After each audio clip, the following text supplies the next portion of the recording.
Hey everyone, it's Stephanie again, and you're tuned into the review of Married at First Sight, Happily Ever After, Season 1, Episode 7.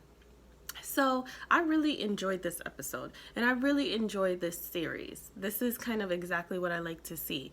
Them really interacting with the experts and getting help early on in their marriage. I actually have a friend who got gifted, before she got married a few months ago, she got gifted premarital counseling, and they actually offer it throughout the first year of marriage, which was super, super cool, because I think that we do premarital counseling and we know that that's a thing, but then here, get married and just figure it out. And I mean, people do and people have been, but it's a really nice support system to have when you're just figuring out the early nuances.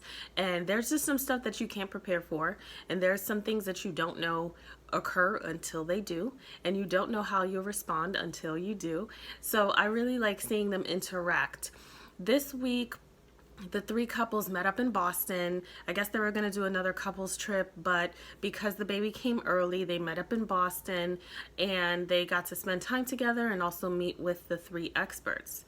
The girls hung out together. I forgot where, but they hung out together. Oh, they did a tea together, and they just kind of talked about life. The guys hung out together. They talked about life. They initially kicked it off with a couple's lunch where they met the baby for the first time. They got to ask questions. We got to see baby Laura, and everybody else did, and it was fun because the last time they saw each other, people were either very early in their pregnancy, nobody knew the sex except for Jephte and Shawniece, and really they weren't supposed to have the baby until later. So it was just cool to see how life changes so quickly.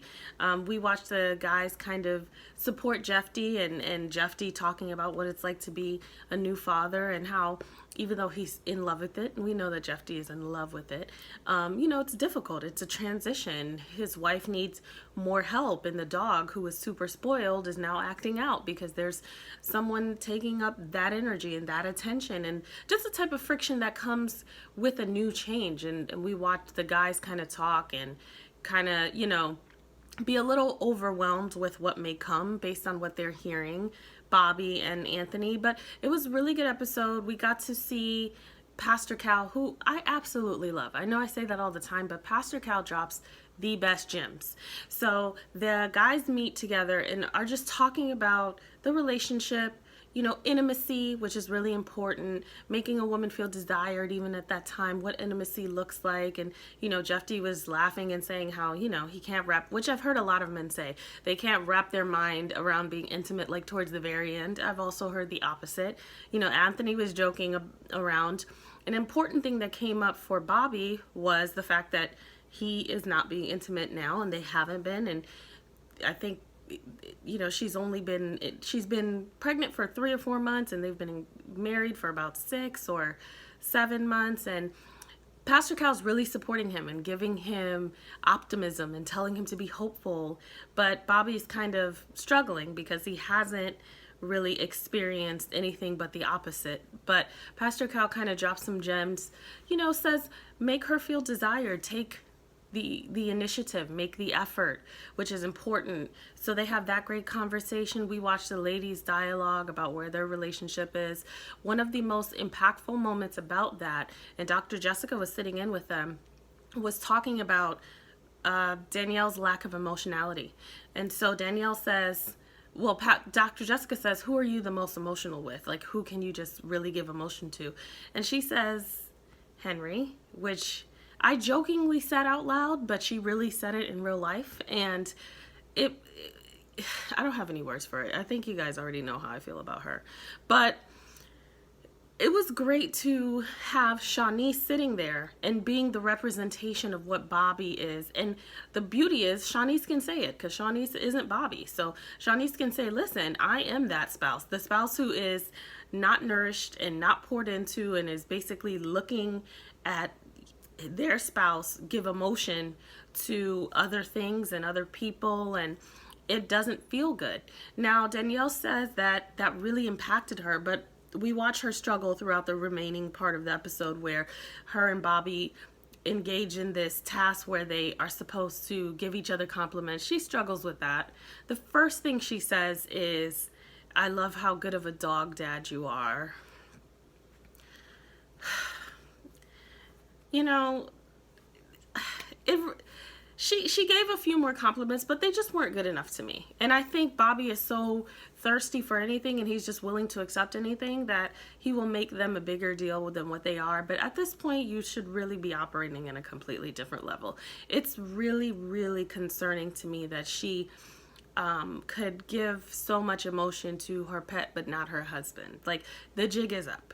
You guys are not married at the altar anymore. It's not married at first sight anymore. You guys have a baby. You had to be intimate in some capacity.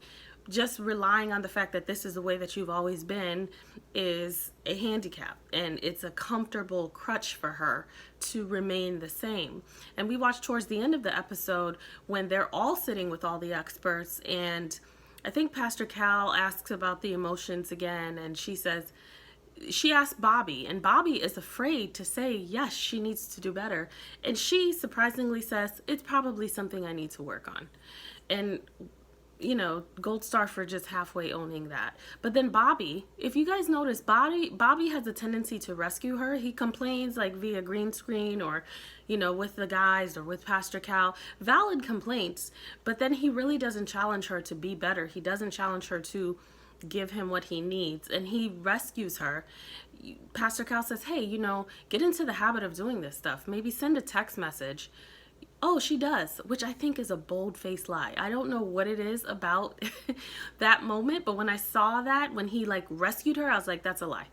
She doesn't text you that. That's not what she does. But you want to save her in front of this group. You want to save her in front of the viewers, and you're not getting it. And the fact that she owned up and said, I do need to work on that. Like, if anybody can say it, it's her. And I love that Pastor Cal challenged him and said, listen, if she's saying it, let her say it. If your spouse is saying, I can do better, let them do better. Don't, you know, rescue them. So that was really good to see. And that's the kind of like challenge that I like to see. Like, I would have done the same thing. Like, let's not pretend this has been an issue, an ongoing issue. Let's talk about how we can make it better, rather than sit in this comfort and, you know, pretend that everything's okay, but it's not. Because it's just going to build, especially with all the other additions. When they first get together, and this is circling back with Bobby and Danielle, Ashley and Anthony are the first couple to arrive, and they're talking about getting a new house, and Danielle is immediately seething because she wants the new house and she wants it now, and she's frustrated with that. She shares some point throughout the episode that, well, when Dr. Jessica asks her about the emotions, she's comfortable sharing the very frustrated emotions, but she struggles with the positive. Another moment for me where it's selfishness. The frustrating emotions usually are tied to something that she wants or has to have, something that circles back to her. But the positive emotions is something that she has to give him, and she either doesn't want to or isn't comfortable. And he even calls her to the carpet at some point and says, listen, you're basically feeling great every other time, but when you're around me and we're on the phone. And you know, couples fall into this rut where you see each other and you know the other person's there, so you take advantage of that. You don't intentionally do that, but it's not like, oh, I'm just seeing this person or this person's going back to their place. It's like, oh, they'll be there. So we're on our phones or we're consumed. And so I was happy to see him really say, listen, I have a problem with that. Like, I really want to get back to a certain place. He didn't push it as far as he could have, but we'll see how they go. So there's a lot of stuff going on with Bobby and Danielle. There's still some eggshelling going on there. I think that this series was maybe a little too soon for them, simply because they're not really operating at a really authentic place. So it's almost like putting, you know, putting water with a hole in a bucket. Like, is it really going to stay? Versus if you guys were really in a very authentic place, like maybe you would fill up in a different way. We're still in this space where we're not really being honest, and we're not really being accountable for what we're doing or not doing, what we could be doing. So that's Bobby and Danielle. But it was interesting because this was a really good jam-packed episode. And I always love seeing the couples together. I know some people kind of don't like that, but they can learn through each other so much. And that's like the beauty of group therapy, where it doesn't necessarily have to be on you. You don't have to be the focal point, but you can get just as much by hearing or semi experiencing somebody else's experience through listening and just being in the same space. So that was good. Ashley and Anthony, they are kind of trucking along. They are getting ready for their baby. They're talking about the frustration that's coming with moving. We kind of knew that was going to happen. Moving is just stressful, even when you're not, a young married couple with a baby on the way. So they're talking about that. Dr. Jessica asked them what their wins were and what their losses were in terms of like this experiment or this experience. And they said basically the same thing, communication. Their communication can be great, and sometimes they can struggle with their communication, and it'll always be something that they're working on, but they're committed to doing that. And I really like them. They have a really good, like, just very authentic vibe, a couple that you could just hang out with, and they don't take themselves too seriously, and they know they have to work on things, and they kind of share with the other couples, are just excited, good people. So that's Ashley and Anthony. I don't know if I missed anything, but if I do, please tell me.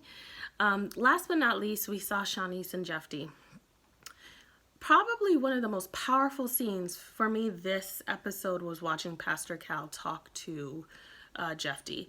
I think that's the perfect match, because Jephte needs a mentor, someone who really cares about him and really can drop some nuggets, someone he'll relate to, someone that he respects, and someone who's been married. I think everyone has very valid opinions and experiences, but if you're married, especially newly married, I really think it's important to take advice and seek counsel from not only people you trust and all that, but people who are doing it, not people who have done it or people who don't believe in it, but people who are doing it. Because I think one of the things that Pastor Cal said, because Jephte once again says, I love her, but I'm not in love with her, which he kind of prophesied to himself the first episode of Married at First Sight, where he said, I don't want, or maybe it wasn't the first episode, but during his season of Married at First Sight, his concern was that he would never grow to be in love with her. And Pastor Cal really dropped some gems saying, listen, the relationship is going to go based on what you want and based on how you show up. Essentially, he said it so much better than I'm saying now, but making him accountable and not allowing him to just speak death into the life of his relationship, and saying, here's some examples of times that you don't feel so great or times that you don't feel so positive, and you end up doing something different or saying something different, and then life follows suit, and saying how incredible of a setup they have. And a lot of people may say, well, don't push him to be in something he's not. I don't think it's necessarily pushing him. I think it's giving him as much ammunition as he needs to fight for it. And then if it works out, it works out, and that's great. If it doesn't, we know that he put his all into it. But I really despise when people ask very fleeting questions like, are you happy? Think about every moment of anything that you've done worthwhile where you weren't happy, and think about if you would have quit that. So when Jephte was saying that his heart isn't necessarily in it, which is very important. So I'm not saying that it will work out, but I love the response that Pastor Cal had when he said, sometimes, Jephte says his heart isn't in it, but he's committed. And Pastor Cal said, I've been married for a long time, and sometimes the commitment is what keeps me. The commitment is what I have, and the commitment is what my spouse has, and that's what keeps her. It's not to say you're not happy. It's not to say that things don't suck sometimes. It's not to say that you're not in a space where that is great. Sometimes you're in the complete opposite, but those emotions are fleeting. And think about how many times you could have made a decision that could have been detrimental to your future if you based it on if you were happy in the moment or if you were happy right now. Like, my parents have been together for 36 years. There are times they weren't happy. There are times that everybody isn't happy. But then you find that people are grateful to have continued the journey of being together and to be at this phase in life together. It doesn't take away the times that they weren't happy, but that's just such a fleeting emotion. And we have to recognize, is it true unhappiness? Is it something that really isn't equally yoked and you don't want any of the same things? Or is it momentarily? Is it circumstantially where we're just in a bad phase? Whatever it is, but really actually giving it a authentic 100% committed try versus just basing what you do on if you're happy or not. So I love that, I mean, I was talking so much during the episode, I had to rewind it because I missed it. But that's the type of mentorship that both men and women need, you know, from whomever, that fits the mold for that, somebody who's doing it. Because the act of continuously doing it provides experience that you can't buy that. And they can kind of show you, listen, I still go through it and I've been through it, you know, and there's no judgment to people who it didn't work out for.